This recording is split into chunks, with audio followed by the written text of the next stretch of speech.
शनिवार व्रत की बड़ी महिमा बताई जाती है।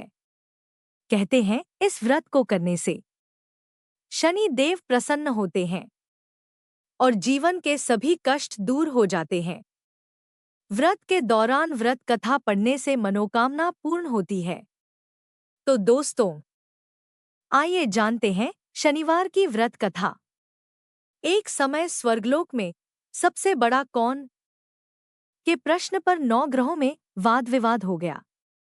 विवाद इतना बढ़ा कि परस्पर भयंकर युद्ध की स्थिति बन गई। निर्णय के लिए सभी देवता देवराज इंद्र के पास पहुंचे और बोले, हे देवराज, आपको निर्णय करना होगा कि हम में से सबसे बड़ा कौन है। देवताओं का प्रश्न सुनकर देवराज इंद्र उलझन में पड़ गए। इंद्र बोले, मैं इस प्रश्न का उत्तर देने में असमर्थ हूं। हम सभी पृथ्वीलोक में उज्जैनी नगरी में राजा विक्रमादित्य के पास चलते हैं। देवराज इंद्र सहित सभी ग्रह देवता उज्जैनी नगरी पहुंचे। महल में पहुंचकर जब देवताओं ने उनसे अपना प्रश्न पूछा तो राजा विक्रमादित्य भी कुछ देर के लिए परेशान हो उठे, क्योंकि सभी देवता अपनी अपनी शक्तियों के कारण महान थे। किसी को भी छोटा या बड़ा कह देने से उनके क्रोध के प्रकोप से भयंकर हानि पहुंच सकती थी। अचानक राजा विक्रमादित्य को एक उपाय सूझा और उन्होंने विभिन्न धातुओं स्वर्ण, रजत, चांदी, कांसा, ताम्र, तांबा, सीसा, रांगा, जस्ता, अभ्रक व लोहे के 9 आसन बनवाए। धातुओं के गुणों के अनुसार सभी आसनों को एक दूसरे के पीछे रखवाकर उन्होंने देवताओं को अपने अपने सिंहासन पर बैठने को कहा। देवताओं के बैठने के बाद राजा विक्रमादित्य ने कहा, आपका निर्णय तो स्वयं हो गया। जो सबसे पहले सिंहासन पर विराजमान है वही सबसे बड़ा है। राजा विक्रमादित्य के निर्णय को सुनकर शनि देवता ने सबसे पीछे आसन पर बैठने के कारण अपने कोड़ोट छोटा जानकर क्रोधित होकर कहा, राजा विक्रमादित्य, तुमने मुझे सबसे पीछे बैठाकर मेरा अपमान किया है। तुम मेरी शक्तियों से परिचित नहीं हो। मैं तुम्हारा सर्वनाश कर दूंगा। शनि ने कहा, सूर्य एक राशि पर 1 महीने, चंद्रमा 2.25 दिन, मंगल 1.5 महीने, बुध और शुक्र 1 महीने, बृहस्पति 13 महीने रहते हैं, लेकिन मैं किसी राशि पर 7.5 वर्ष 7.5 तक रहता हूँ। बड़े बड़े देवताओं को मैंने अपने प्रकोप से पीड़ित किया है। राम को 7.5 के कारण ही वन में जाकर रहना पड़ा और रावण को 7.5 के कारण ही युद्ध में मृत्यु का शिकार बनना पड़ा। राजा, अब तू भी मेरे प्रकोप से नहीं बच सकेगा। इसके बाद अन्य ग्रहों के देवता तो प्रसन्नता के साथ चले गए, परंतु शनिदेव बड़े क्रोध के साथ वहां से विदा हुए। राजा विक्रमादित्य पहले की तरह ही न्याय करते रहे। उनके राज्य में सभी स्त्री पुरुष बहुत आनंद से जीवनयापन कर रहे थे। कुछ दिन ऐसे ही बीत गए। उधर शनि देवता अपने अपमान को भूले नहीं थे। विक्रमादित्य से बदला लेने के लिए एक दिन शनिदेव ने घोड़े के व्यापारी का रूप धारण किया और बहुत से घोड़ों के साथ उज्जैनी नगरी पहुंचे। राजा विक्रमादित्य ने राज्य में किसी घोड़े के व्यापारी के आने का समाचार सुना तो अपने अश्वपाल को कुछ घोड़े खरीदने के लिए भेजा। घोड़े बहुत कीमती थे। अश्वपाल ने जब वापस लौटकर इस संबंध में बताया तो राजा विक्रमादित्य ने स्वयं आकर एक सुंदर व शक्तिशाली घोड़े को पसंद किया। घोड़े की चाल देखने के लिए राजा उस घोड़े पर सवार हुए तो वह घोड़ा बिजली की गति से दौड़ पड़ा। तेजी से दौड़ता घोड़ा राजा को दूर एक जंगल में ले गया और फिर राजा को वहां गिराकर जंगल में कहीं गायब हो गया।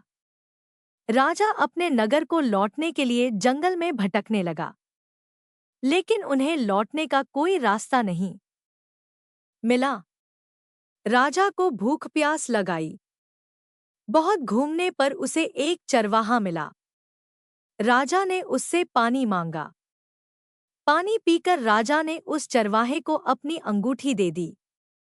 फिर उससे रास्ता पूछकर वह जंगल से निकलकर पास के नगर में पहुंचा। राजा ने एक सेठ की दुकान पर बैठकर कुछ देर आराम किया। उस सेठ ने राजा से बातचीत की तो राजा ने उसे बताया कि मैं उज्जैनी नगरी से आया हूँ। राजा के कुछ देर दुकान पर बैठने से सेठ जी की बहुत बिक्री हुई। सेठ ने राजा को बहुत भाग्यवान समझा और खुश होकर उसे अपने घर भोजन के लिए ले गया। सेठ के घर में सोने का एक हार खूंटी पर लटका हुआ था। राजा को उस कमरे में छोड़कर सेठ कुछ देर के लिए बाहर गया। तभी एक आश्चर्यजनक घटना घटी। राजा के देखते देखते सोने के उस हार को खूंटी निगल गई। सेठ ने कमरे में लौटकर हार को गायब देखा तो चोरी का संदेह राजा पर ही किया, क्योंकि उस कमरे में राजा ही अकेला बैठा था। सेठ ने अपने नौकरों से कहा कि इस परदेसी को रस्सियों से बांधकर नगर के राजा के पास ले चलो। राजा ने विक्रमादित्य से हार के बारे में पूछा तो उसने बताया कि उसके देखते ही देखते खूंटी ने हार को निगल लिया था। इस पर राजा ने क्रोधित होकर चोरी करने के अपराध में विक्रमादित्य के हाथ पांव काटने का आदेश दे दिया। राजा विक्रमादित्य के हाथ पांव काटकर उसे नगर की सड़क पर छोड़ दिया गया। कुछ दिन बाद एक तेली उसे उठाकर अपने घर ले गया और उसे अपने कोल्हू पर बैठा दिया। राजा आवाज देकर बैलों को हाँकता रहता। इस तरह तेली का बैल चलता रहा और राजा को भोजन मिलता रहा। शनि के प्रकोप की 7.5 पूरी होने पर वर्षा ऋतु प्रारंभ हुई। राजा विक्रमादित्य एक रात मेघ मल्हार गा रहा था कि तभी नगर के राजा की लड़की राजकुमारी मोहिनी रथ पर सवार उस तेली के घर के पास से गुजरी। उसने मेघ मल्हार सुना तो उसे बहुत अच्छा लगा और दासी को भेजकर गाने वाले को बुला लाने को कहा।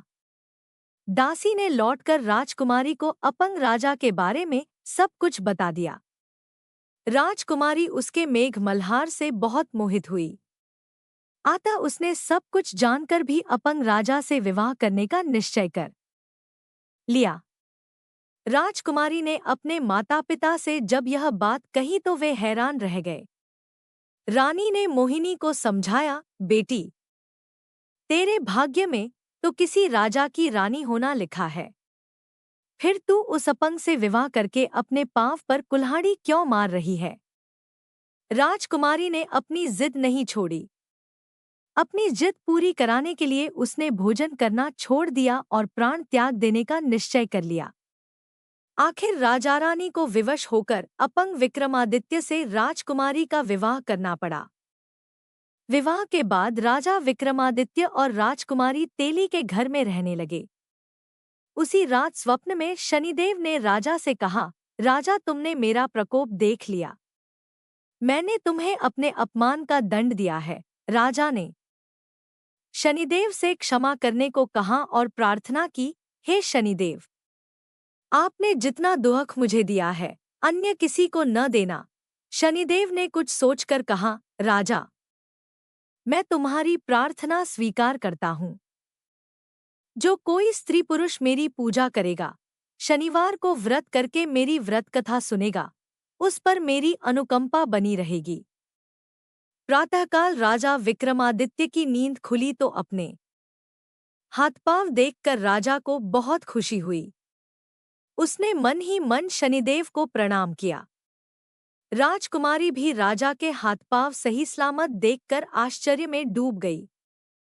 तब राजा विक्रमादित्य ने अपना परिचय देते हुए शनिदेव के प्रकोप की सारी कहानी सुनाई।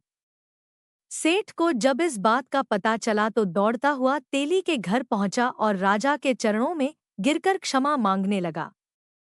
राजा ने उसे क्षमा कर दिया, क्योंकि यह सब तो शनिदेव के प्रकोप के कारण हुआ था।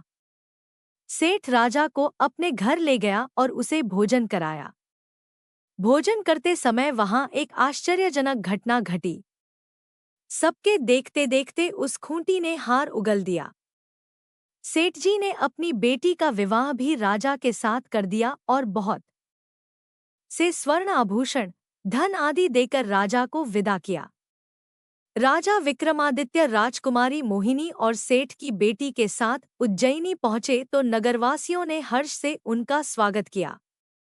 अगले दिन राजा विक्रमादित्य ने पूरे राज्य में घोषणा कराई कि शनिदेव सब देवों में सर्वश्रेष्ठ हैं। प्रत्येक स्त्री पुरुष शनिवार को उनका व्रत करें और व्रत कथा अवश्य सुने। राजा विक्रमादित्य की घोषणा से शनिदेव बहुत प्रसन्न हुए।